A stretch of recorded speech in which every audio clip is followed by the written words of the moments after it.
Orlando Scandrick. He's going to stop by the desk. We'll ask him about the state of the Cowboys, the injuries, and the race in the NFC East. We can't wait for that. Finally, I'll have somebody to have my back on this show against that cowboy hate coming across the table. We have a cowboy hater and a lover. It's going to be great. I don't even know why I need to be on the show tomorrow. All we're going to see is a bunch of cowboy cheerleaders. You know, really? Skip We are? Orlando, our Cowboys, our Cowboys, our Cowboys. And you know, far be it from me, I don't want to look like the bad guy for reminding the world y'all haven't won a Super Bowl in 20 years. What makes y'all relevant? I thought America was a great country. I thought America was #1. I thought America was superior to most, if not all. Yet we have the Dallas Cowboys as the representation of America. I mean, I think it's disgraceful. We don't have enough pom-poms for you, though. All those colors. That would be Say tough. whatever you want, you know. I think That's tomorrow right here I don't look on as good as First you Take. don't mean I don't look Orlando good. Scandrick. All right. You look fantastic. Thank you. Heading into the NFL season, there were concerns surrounding the Panthers' offense, some due to injury. And yet, as we approach Week 4, Newton and the Panthers are 3-0 and tied for first in the NFC South with the Atlanta Falcons. Now, of course, the defense, which ranks 7th overall, has played a large role in the team's success.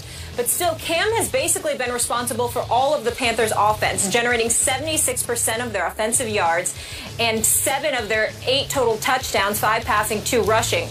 Some are arguing that he's proven to be the most valuable player in the NFL, at least from the perspective of value to his team through Week 3. Cam for MVP. Stephen A. Smith, are you cheering for that one? Well, I don't root against him because I got a lot of love for the kid. I think that he's going through a lot. I think the one blemish on his career obviously had things to do with family as opposed to himself from his college days or whatever. And I applaud him for defending his loved one the way that he did, because most of us would. Since he's been a pro, the only issue we've ever had with him is that he seemed to get down on himself or down on others by putting a towel over his head, and his body language wasn't that great. When you shred everything or shove everything aside, that is the only thing that we've been able to say negatively about Cam Newton. The development has been there. Now you sit there and look at him and say he's got to get over the hump. He's got to take that to the next level. I remember Skip getting on him because of that pick 60 through to Cam Chancellor last year in the postseason. But that was against the Legion of Boom. That was against the #1 defense in the NFL. And he was devoid of a lot of offensive weapons. And that was before. And you have to remember that was because his GM decided to just clean house. Steve Smith was gone, along with a plethora of other individuals that ended up being gone as well. Now you got Jonathan Stewart, who's still there. He can't give you 4 yards a carry. He's only giving you 3.5 a game. D'Angelo Williams is gone. Steve Smith Sr. is gone. Kelvin Benjamin obviously went down, got injured. So what do we have? We have Cam Newton, and the only thing he has available to him is a suspect offensive line with guys I barely even know. You know, Michael O'Hare, I know him, but Norwell, Callie, Turner, Remmers. I mean, when you look at this offensive line, to say it's suspect, I'm not going to say they're awful, but they've never been associated with greatness. So you got that offensive line, and it's proven because their running game is somewhat suspect. You know, he's been sacked already 5 times. Then you take that into account and you look at the weapons that he has available to him. We like Greg Olsen. He's been on this show. He's played well. Wants to. He clearly has a future in broadcasting, but he's showing that he can still play. Had about 134 yards last week, and the guy is their leading receiver. I mean, this is Greg Olsen we're talking about here. He's your leading receiver, and Ted Ginn Jr. is your #1 receiver, even though he's #2 in yardage behind Olsen. So your 2 primary targets is Olsen and Ted Ginn Jr. You have not much of a running game to speak of, and yet you're finding a way to feed off what that really good Carolina Panthers defense gives you, and you're managing to win games. So is he Aaron Rodgers? No. Is he Tom Brady? No. Is he Peyton Manning? No. And he certainly doesn't deserve the MVP award, particularly over Brady or Rodgers, because we know where New England and Green Bay, respectively, would be without those guys. But does he deserve to be in discussion after the 3 weeks, considering what they're doing and what he has to work with? I definitely think that Cam should be in the conversation. He deserves our respect. And we have to acknowledge the job that he's doing under the circumstances that he's being forced to do it. So, if we're talking about Cam for MVP, I'll just give you one scenario whereby it would apply. If this team catapults from its 3-0 start and finishes, I'm going to throw this out, 14-2, he would be right in the thick of the MVP race, because I'm pretty sure he would have to be the biggest reason they went 14-2. Do you think they can go 14-2? No way. I don't. They are clearly the worst of the 3-0 teams so far, and that's no reflection on them. They just are what they are, and they really haven't played anybody of note yet. Their opponents are combined so far 2-7. So they won at Jacksonville 20-9, and they beat the Texans at home by 7, and then they barely held off the Saints and Luke McCown at home last weekend, 27-22, thanks to a spectacular interception by Josh Norman, who's turning into a stud cornerback. So we get back to the defense. It's now ranked so far, just through 3 games against 3 mediocre opponents, it's ranked 2nd in points allowed. Okay, that's pretty great so far. You know, so far against nobody yet, but still, I look at the defense. They lost Charles Johnson to IR for 8 weeks, but they went out and got Jared Allen. I thought that was a sweet pickup, because I think he can still play and he can still help this team. And Kuechly's had a concussion, but I assume he'll be back maybe this week.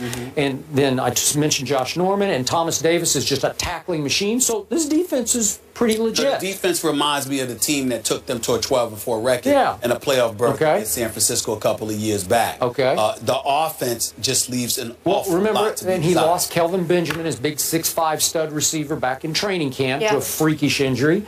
And I thought that Devin Funchess would come out of Michigan as a pretty high draft pick. But I think he's going to be fine. I just think he just hadn't done much yet. Yeah, I just think it's too early. He figured it out I just think it's too early. But remember how we sat here last year and we were like, how could they do this to Cam? They took away like his top 4 receiving weapons. I'm like, how do you put this guy in that position? You know, and they're like, well, we got to pay him. And I'm like, yeah, you got to pay him, but you got to figure out a way to make sure that you got weapons around him. They literally put Cam out there offensively, that is. They put him out there on an island all by himself, and they still managed to win the South with a 7-8-1 record. Okay? And I think they'd be commended for that, but it's just, it was a travesty that they put him through that. So you asked me these kind of questions. I'm going to ask it back to you. Sure. Cam Newton already leads all quarterbacks in rushing with 144 rush yards. He is the second leading rusher on their football team to Jonathan Stewart, obviously. And in some games, I think he's going to be the first leading rusher on their team, because that's who they are. Can he stay upright through all those games? Let me tell you why he can. Some people use his athletic ability. He's big. He's strong. If I'm wrong, it's because I only see what the camera shows me, because I haven't been to any Carolina Panthers game, even though I would love to be, because I love me some Charlotte, North Carolina. But I will tell you this. Cam seems to me to be a smart runner. He's not exactly Russell Wilson, but he's pretty close. As far as sliding goes. Well, he doesn't have to, because Cam usually running to the side, and he's usually getting out of bounds. He's not usually running to the middle of the field, as far as I can tell. Again, I'm not at the game, so I don't see every play. But from the camera angles, when I see Cam Newton running the football, he's usually not running where he's required to slide. He's usually running out of bounds. He doesn't get hit too much running outside the pocket. That doesn't happen to him all the time, and I attribute that to his intellect, because he's not trying to do it. Think about how embarrassing it was when we were talking about RG3, and we were like literally suggesting that he go over to the Nationals to let them teach him how to slide. All right, because he wasn't getting out of bounds. I agree. And when he was in bounds, he was diving head first, which gives them the license to hit him. Because we didn't want him to get injured. Or he didn't slide properly. Cam doesn't have that problem. Cam knows how to get out of bounds, and I give him credit for that. Plus, he's bigger and he can take more hits, but he knows how to get out of bounds. And we're going to talk about the Hockey League controversy a little later in the show, but this is why Cam is hanging in there on what he says Hockey League said to him, because he wants protection when he runs with the football. He wants, within the rules, to be protected like everybody else gets protected. And why? Yeah, we are going to talk about that. I thought about some good points. Oh, good. All right. Yeah. One quick question before I get in trouble by our producers. Are they the best team in the NFC South right now? Yeah, you'd have to say that. By the way, no. Oh, I forgot about Atlanta. Atlanta. I say the Falcons are, but by the way, you don't worry about getting in trouble with the producers. Skip's got you. I don't know about me, because you're from Connecticut. But you're the one who runs this show. He got your police. Oh, please! You know you lying. That's lying. That's laughable. This man God is connected. He is connected at the highest level. Am I not right? Please. Connected. You both are. Well, trust me, I'm the rookie. Cam Newton is getting a lot of love right now with the 3-0 start. But is he MVP worthy? Now, Skip and Stephen A. have given their takes.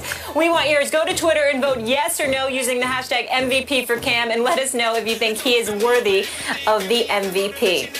LeBron is feeling the love in Cleveland this season, but will there be too much love on the Cavs in 2015? You'll see what I was trying to do there in just a minute. We'll be right back.